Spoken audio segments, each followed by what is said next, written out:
जैसा कि आप सभी पढ़ के आए हैं कि पावर का क्या मीनिंग है। पावर का मीनिंग हमने एक फॉर्मूला पढ़ा था लेंसेज वाले चैप्टर में, किसी को याद हो तो power is equal to 1/r। It means यहाँ भी पावर रिलेटेड होगी फोकल लेंथ से, तो मीन्स कुछ ना कुछ फोकल लेंथ की यहाँ बात होने वाली है, राइट। तो फोकल लेंथ का एडजस्टमेंट कैसे होता है, वो फोकल लेंथ से कैसे पावर चेंज हो जाती है, पावर ऑफ कम्युनिकेशन क्या होती है, वो हम सीखेंगे।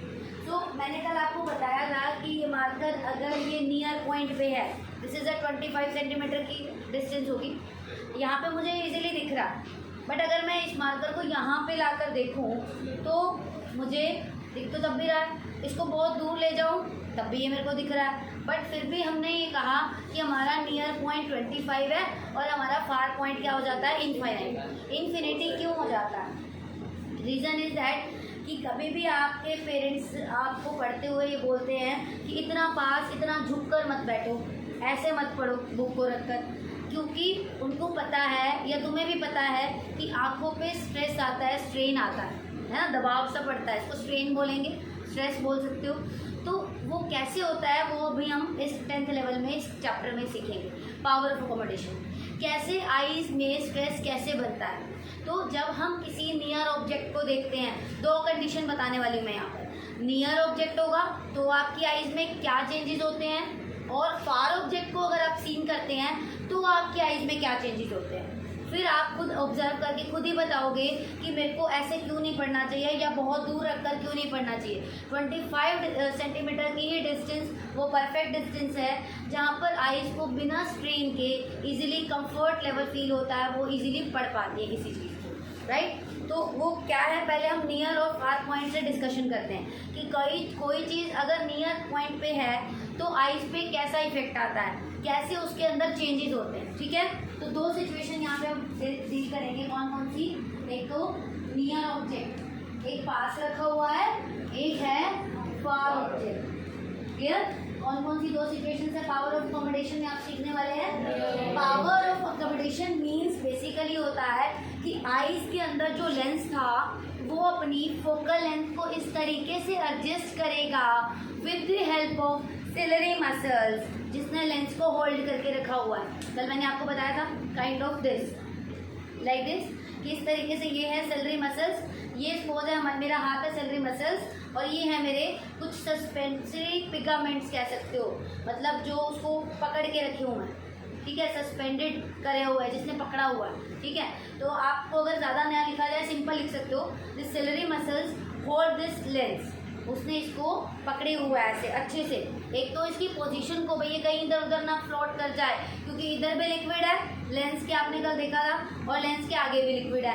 आगे वाले लिक्विड का नाम था एक्वस ह्यूमर, और जो लेंस और रेटिना के बीच में लिक्विड था उसका नाम क्या था, विट्रेस ह्यूमर। क्या नाम था उसका, विट्रेस ह्यूमर, राइट। तो अब बात आ रही है कि ये इसने ऐसे पकड़ के रखा हुआ है। अब जब मेरे को पास की चीज़ को देखना है, नियर ऑब्जेक्ट को, तब ये लेंस अपने आप को कैसे एडजस्ट करता है कि मेरे को तो पिक्चर क्लियर दिखनी चाहिए, चाहे ऑब्जेक्ट पास है तब भी उसकी जो लाइट रिफ्लेक्ट होते हुए वो दोनों लाइट की रेज कहाँ मिलनी चाहिए, रेटिना पर, क्योंकि रेटिना से अगर पहले मिलती हैं तो भी कोई मीनिंग नहीं है, रेटिना के पीछे जाके मिलती है अगर पिक्चर तो भी मेरे लिए वो मीनिंगलेस है, क्योंकि जब तक रेटिना के ऊपर इमेज नहीं मिलेगी ऑप्टिकल नर्व उसको रिसीव कैसे करेंगे। रोड्स और कॉन्स ही तो रिसीव करने वाले हैं, और रोड्स और कॉन्स कहाँ प्रेजेंट है, रेटिना पर। लेकिन अगर आपकी पिक्चर रेटिना से पहले, दो रेज जाके रेटिना से पहले मिल जाती हैं या रेटिना के बाद, तो उसका कोई मीनिंग नहीं है, मतलब वो विजन आपको नहीं दिखने वाला, वो क्या है, क्लियर। तो नियर ऑब्जेक्ट पे ऐसा कैसे चेंज हो जाता है कि मेरे को नियर वाला भी सही दिख रहा है और दूर वाला भी कैसे। तो अब ये देखिए, जब नियर ऑब्जेक्ट की बात आती है तो सपोज ये आई है, इस तरीके का होगा, और ये आई का ये लेंस है,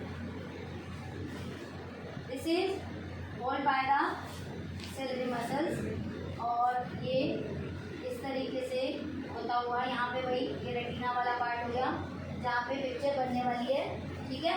ये कौन सा लेंस होगा, eye lens, crystalline lens, which is hold by the ciliary muscles, ठीक है। सिलरी मसल्स ने लेंस को पकड़े हुआ। अब होगा क्या, मान लो मुझे कोई पास का ऑब्जेक्ट देखना है, ये मार्कर जो कि मेरे पास सामने, तो मैं इसको यहाँ बना देती हूँ, पर ये डिलीट कर रही हूँ मैं यहाँ से, ऑब्जेक्ट अगर मुझे यहाँ से देखना है, इसके पास वाला, ये कौन सा ऑब्जेक्ट है?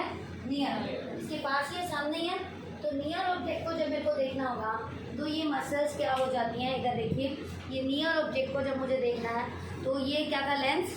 इसको हमने मार्कर को लेंस माना है और इसको मेरे हैंड्स को, दोनों हैंड्स को क्या माना है? Salary muscle. तो होगा क्या, सिचुएशन को देखना, जब मैं पास की चीज़ को देखती हूँ तो अंदर जो आई लेंस है, ये आई लेंस, ये सेलेरी मसल्स क्या हो जाती है? कॉन्ट्रैक्ट हो जाती हैं और कॉन्ट्रैक्ट होती हैं और ये लेंस ऐसे छोटा हो जाता है। जो आपको दिख रहा है ना मार्कर का पार्ट, समझो ये इतना हो गया, सपोज कर लो ये इतना हो गया, ठीक है।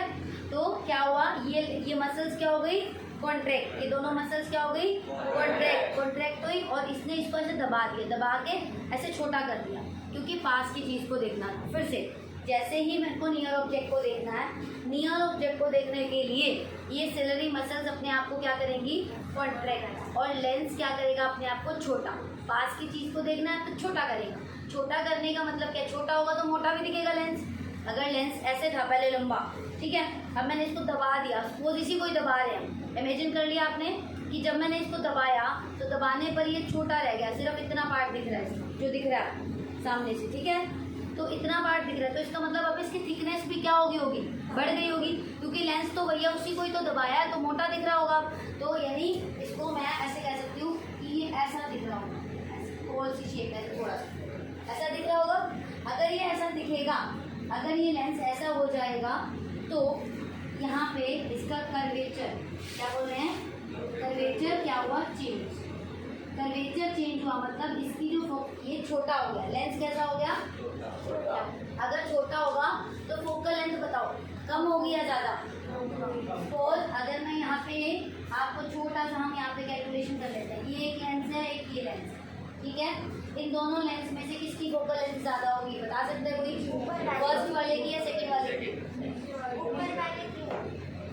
फर्स्ट वाले का कर्वेचर देखिए, ये बनेगा, देख रहे हैं आप सभी। और सेकंड वाले का कर्वेचर देखिए, बताइए फोकल लेंथ किसकी ज्यादा होगी? किसकी रेडियस ज्यादा है? ये इसको मैं नाम दे देती हूँ फर्स्ट, इसको सेकंड। फर्स्ट वाले की या सेकंड वाले की? सेकंड वाले की, ऑब्वियस है। तो अब पहले लेंस इतना दिख रहा था, अभी लेंस छोटा हुआ, सेलेरी मसल्स क्या हुई? कॉन्ट्रैक्ट, क्योंकि उसको पास की चीज को देखना है, तो लेंस का कर्वेचर क्या हो गया? कम, रिड्यूस हो गया, मतलब छोटा हो गया। आपकी लैंग्वेज में लेंस क्या हो गया? छोटा। अगर लेंस छोटा होगा तो फोकल लेंथ कम होगी या ज़्यादा? फोकल लेंथ कम हो जाएगी। यहाँ से आपको आइडिया लग रहा है? क्लियर हो रही है ये चीज़? तो यहाँ मैं लिख सकती हूँ कि फोकल लेंथ में चेंज होगा। वो चेंज कैसा होगा कि फोकल लेंथ डिक्रीज हो जाएगी। फोकल लेंथ कैसी हो जाएगी? अगर पास की ऑब्जेक्ट को देखना है, फोकल लेंथ डिक्रीज हो जाएगी। सबसे पहले नियर और फार की सिचुएशन को क्लियर करेंगे, फिर हम देखेंगे, सोचेंगे कि हम बिल्कुल ऐसे रखकर किसी ऑब्जेक्ट को क्यों नहीं पढ़ सकते, क्यों नहीं देख सकते, या क्यों कहा जाता है कि स्ट्रेस पड़ता है आपको। ठीक है, पहले आपको सिचुएशन क्लियर होनी चाहिए। बात समझ आ गई? कर्वेचर में चेंजेस हुआ, मतलब कर्वेचर उसका कम हो गया, आप इसको लिख सकते हैं रिड्यूस हो गया, जिसकी वजह से फोकल लेंथ क्या हो जाएगी? डिक्रीज। अब फोकल लेंथ डिक्रीज होने से इस पे से जो इमेज बन रही है यहाँ पे रिफ्लेक्ट होते होते वो बिल्कुल यहाँ पे रेटिना के ऊपर बन जाएगी, जिसके बाद ऑप्टिक नर्व उसको रिसीव करेगी और ब्रेन को देगी। ये आगे का तो आपको वर्किंग पता ही है, रिपीट करने की जरूरत नहीं। तो the adjustment of focal length अपने आप को एडजस्ट कर रही है। कब? जब उसको नियर विजन देखना है। तो इसी एडजस्टमेंट को ही पावर ऑफ अकोमोडेशन बोला जाता है। ये नियर ऑब्जेक्ट में एडजस्ट कर रही है, ऐसे ही ये फार ऑब्जेक्ट में भी एडजस्ट करेगी।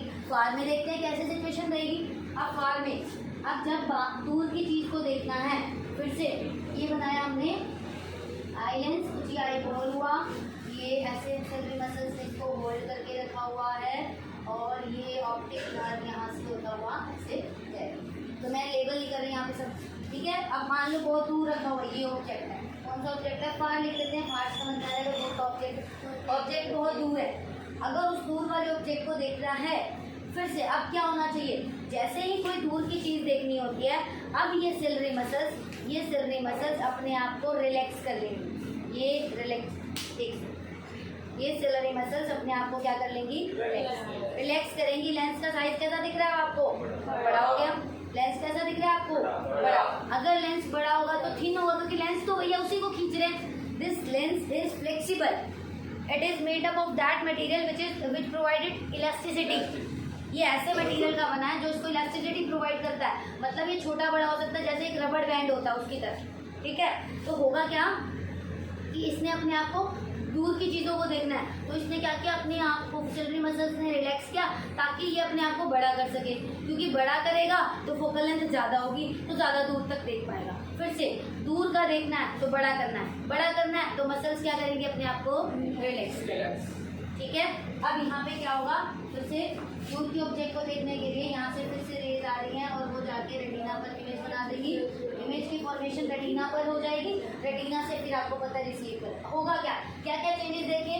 सिलेरी मसल्स क्या हुई, कॉन्ट्रैक्ट या रिलैक्स, ओके, सिलेरी मसल्स हो गई हैं रिलैक्स। और कर्वेचर कैसा हुआ, कर्वेचर, लेंस का कर्वेचर, लेंस का कर्वेचर कैसा हुआ, छोटा क्या बड़ा, बड़ा होगा, इंक्रीज हो गया, लिख लोगे है ना, लेंस का कर्वेचर इंक्रीज हो गया, जिसकी वजह से फोकल लेंथ क्या हो गई, इंक्रीज, फोकल लेंथ भी इंक्रीज हो गई।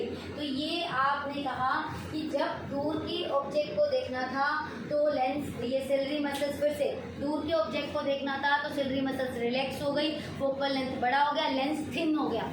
यहाँ पे क्या बोल सकते हैं, लेंस कैसा हो गया, थिन हो गया, लेंस कैसा हो गया, थिन। जबकि पास के ऑब्जेक्ट को देखना था तो लेंस कैसा हो जाता है, थिक। अगर लेंस थिक होता है तो फोकल लेंथ डिक्रीज हो जाती है, कर्वेचर छोटा होता है, फोकल लेंथ डिक्रीज हो जाती है। फिर से अगर आपको नियर ऑब्जेक्ट को देखना है, नियर ऑब्जेक्ट के लिए क्या होगा, ये मसल्स कॉन्ट्रैक्ट होंगी, क्या लिखेंगे, सिलेरी मसल्स क्या हो गई, सिलेरी मसल्स क्या हो गई, कॉन्ट्रैक्ट हो गई, वो मतलब सिकुड़ गई, और सिकुड़ेंगी और लेंस को दबाएंगी। अब दबाएंगी तो लेंस कैसा दिख रहा है, छोटा, लेंस छोटा, फोकल लेंथ छोटी, पास का विजन जो है अच्छे से क्लियर हो जाएगा, पिक्चर जो उसकी इमेज है वो कहाँ बनेगी, रेटिना पे, वो रिसीव कर लेगा। ये वर्किंग लास्ट वाली तो सेम है, इसमें कुछ नया नहीं है। मेन क्या है, पास के ऑब्जेक्ट को देखने के लिए फोकल लेंथ को उसने रिड्यूस किया with the help of ciliary muscles. Ciliary muscles पहले अपने आप को कॉन्ट्रैक्ट करती हैं और लेंस को छोटा करती हैं, छोटा होने से फोकल लेंथ भी कम हो जाती है, ताकि वो जो इमेज, जो रेज है वो फाइनली कहाँ पर मिल सके, रेटिना पर, राइट। फिर से अगर दूर के ऑब्जेक्ट को देखना है, अब क्या होगा, रिलैक्स, दूर के बहुत डिस्टेंस पे कोई ऑब्जेक्ट है तो उसके लिए सिलेरी मसल्स क्या हो जाएंगी, है ना, रिलैक्स हो जाएंगी, रिलैक्स हो जाएंगी। जब ये रिलैक्स होगी, जब ये रिलैक्स होगी तो क्या होगा, लेंस बड़ा हो गया, बड़ा होगा तो थिन होगा, थिन होगा तो फोकल लेंथ इंक्रीज हो जाएगी, और फोकल लेंथ इंक्रीज होगी तो वो उसका जो दूर के ऑब्जेक्ट को देख सकता है इजीली, क्योंकि उसकी जो इमेज है वो कहाँ ऑब्जर्व होगी, रेटिना, वो रेटिना से होगी। तो आपने इन दोनों में क्या डिफरेंस देखा, इसमें सिलेरी मसल्स क्या हो रही है, कॉन्ट्रैक्ट, और इसमें सिलेरी मसल्स, लेंस कैसा हो रहा है, थिक, लेंथ थिन हो रहा है, और यहाँ पे focal length, the whole adjustment of this focal length according to our vision, according to near और फार ऑब्जेक्ट्स के अकॉर्डिंग अपने फोकल लेंथ को एडजस्ट करना, आईज का ये जो गेम है इसको हम बोलते हैं पावर ऑफ अकोमोडेशन। तो मैं इसकी डेफिनेशन क्या लिख सकती हूँ, मीन्स पावर का यहाँ पे रिलेशन आपको दिख रहा है, अगर पावर है तो फोकल लेंथ से ही रिलेटेड रहा होगा, तो आपको लिखना क्या है, the ability to adjust its focal length को एडजस्ट करना, किसके अकॉर्डिंग, अकॉर्डिंग टू नियर और फार ऑब्जेक्ट्स, पास और दूर की चीज को देखने के लिए, so that a clear image is obtained on the retina, right। इसलिए पूरा लिखेंगे यहाँ पर कि the ability of adjustment of focal length according to the near और far object, अकॉर्डिंगली किसके अकॉर्डिंगली हो रहा है, नियर और फार ऑब्जेक्ट के विजन को क्लियर करने के लिए, ताकि सो दैट जो इमेज है वो कहाँ पर ऑब्टेन कर सके हम, रेटिना पर, रेटिना पर ही चाहिए, अदरवाइज वो उसका कोई मीनिंग नहीं है, उससे पहले बन रही है या बात, क्लियर। दिस एडजस्टमेंट को क्या बोलते हैं, पावर ऑफ अकोमोडेशन।